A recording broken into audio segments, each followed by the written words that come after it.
국내 코로나19 신규 확진자 수가 100명 이하로 유지되고 있지만 요양병원이나 학원가를 중심으로 확산 우려가 커지고 있습니다. 이런 가운데 독감 백신을 맞고 숨진 사례도 잇따라 나오고 있는데요. 코로나19 브리핑 고려대학교 약학대학 김정기 교수와 함께 자세히 알아보겠습니다. 전화로 연결돼 있습니다. 교수님 나와 계십니까? 네, 안녕하세요. 네. 최근 확진 사례를 살펴보면 요양병원에서의 확진이 두드러집니다. 요양병원에서 코로나19가 발생할 경우 대규모 집단 감염으로 이어지는 것을 그동안 여러 차례 확인했는데요. 유독 요양병원에서의 감염 확산이 끊이지 않는 이유 어떻게 보십니까? 일단 요양병원이라고 하는 곳이 이제 환자들이 기거를 하는 곳이고 거기에 네. 다수의 환자가 존재를 합니다. 근데 그 환자들 같은 경우에는 특히 요양병원 같은 경우에는 실제로는 기저질환을 갖고 계신 분들이 상당하고요. 그러다 보니까 이 코로나19 바이러스에 대해서 취약한 면이 있습니다.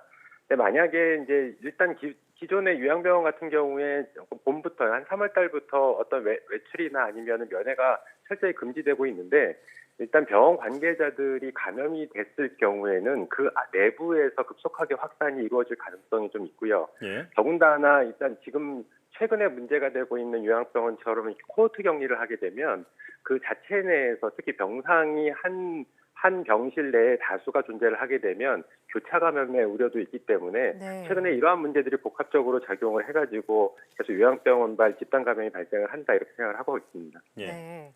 고령인데다 기저질환을 갖고 계신 환자분들이 많은 요양병원의 특성상 아무래도 코로나19가 급격하게 확산할 가능성이 높다고 말씀해 주셨고요. 또 한편 수능이 얼마 남지 않은 상황에서 대치동 학원 강사가 확진돼 비상이 걸렸습니다.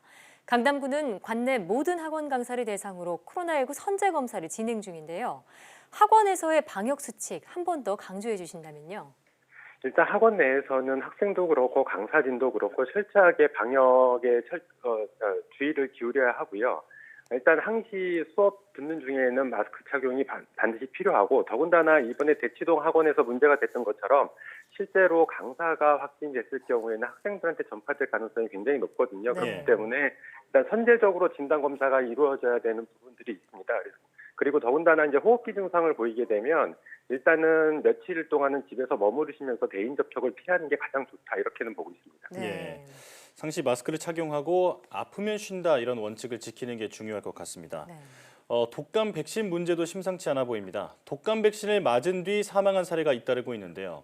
독감 백신과 사망의 연관성 어느 정도로 보십니까? 글쎄요, 지금 최근에 발생한 독감 백신과 사망과의 연관성 같은 경우에는 현재 이제 부검이 진행이 되고 관련성 인과관계가 진행이 되고 있기 때문에 이 예. 부분에 대한 결과가 나와야지만 정확히 알 수 있는데 일단은 글쎄요, 여러 가지 정황상 이제 독감 백신의 이상 반응 중에 중증인 경우들이 있는데 이 부분도 완전히 가능성을 배제할 수는 없다 이렇게는 보고는 있습니다. 예. 네. 물론 역학조사 결과를 지켜봐야겠지만요. 독감 백신을 맞고 사망한 사례가 흔치 않다고 알고 있는데 유독 올해 이렇게 사망 사례가 많이 나타나는 이유는 무엇일까요? 글쎄요, 이 부분 같은 경우에는 명확하게 알려진 바는 없습니다. 근데 다만 유사한 케이스가 과거에 1976년도에 그 돼지 인플루엔자 백신을 접종했을 때 네. 보통 길랭바레 증후군의 빈도수가 크게 증가했다라는 보고가 있거든요. 네. 하나의 그러다 부작용이죠. 예.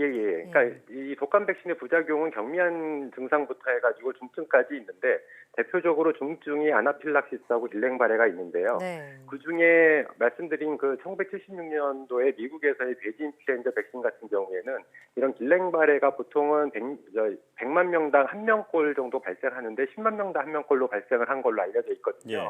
그렇다 보니까 올해 제 개인적인 견해긴 합니다만 일단 올해의 어떤 백신주와 그리고 그 접종받은 사람들의 면역 체계가 어떤 충돌을 하면서 발생하고 있는 거 아닌가 이런 생각은 하고 있습니다만 어쨌든 인과관계는 아직까지 명확하게 밝혀져 있지 않기 때문에 이 부분이 선행돼야 된다 이렇게는 보고 있습니다. 네. 예.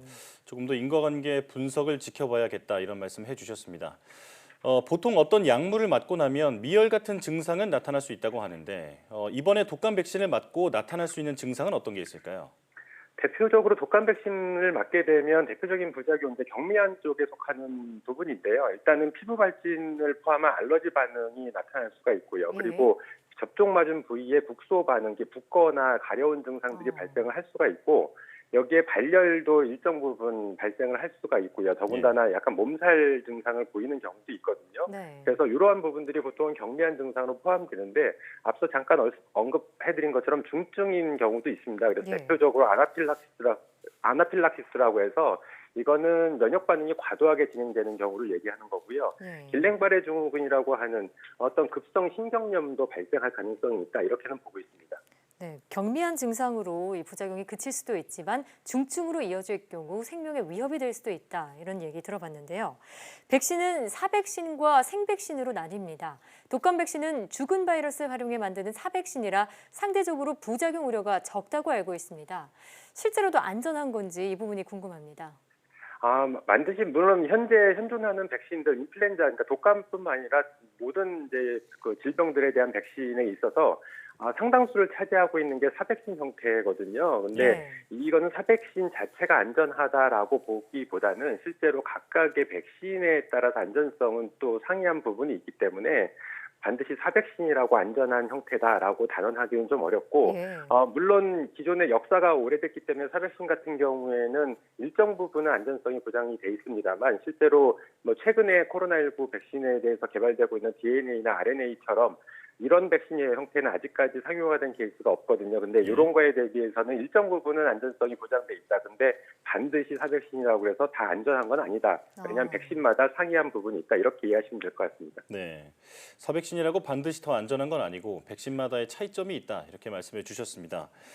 교수님께서도 몇 번 말씀하셨지만 국민 불안감이 큰 만큼 이 독감 백신 접종과 사망에 대한 인과관계가 조금 더 조사를 해봐야 할 것 같습니다. 이 조사 과정 어떤 과정을 거쳐서 조사하게 되나요?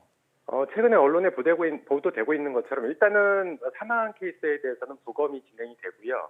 그리고 사망하지 않는 경우도 있습니다. 지금 아나필락시스나 길랭바레 같은 경우에는 이게 물론 사망으로도 이어질 수도 있습니다만 일반적으로는 사망까지 진행이 안 되고 일단 조기에 발견이 되면 치료를 통해서 회복이 되는 경우도 많거든요. 예. 그렇기 때문에 만약에 이제 처음에 사망하지 않은 케이스 같은 경우에는 해당되는 질병마다 진단 검사가 이루어지게 되고요. 보통 길랭바레 같은 경우에는 뇌척수액 검사라든가 아니면 신경 전도 검사 등을 통해서 이제 확인을 하게 되고 이 부분이 확인이 되면 백신과의 상관관계를 규명을 하게 되는데 네. 지금처럼 사망한 케이스 같은 경우는 부검을 통해서 이 부분을 원인을 인과관계를 규명을 해야 된다 이렇게 보고 있습니다. 예. 네.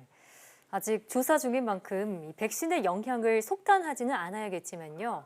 국민의 불안감이 커지고 있는 만큼 하루빨리 명확한 인과관계가 밝혀지길 바랍니다.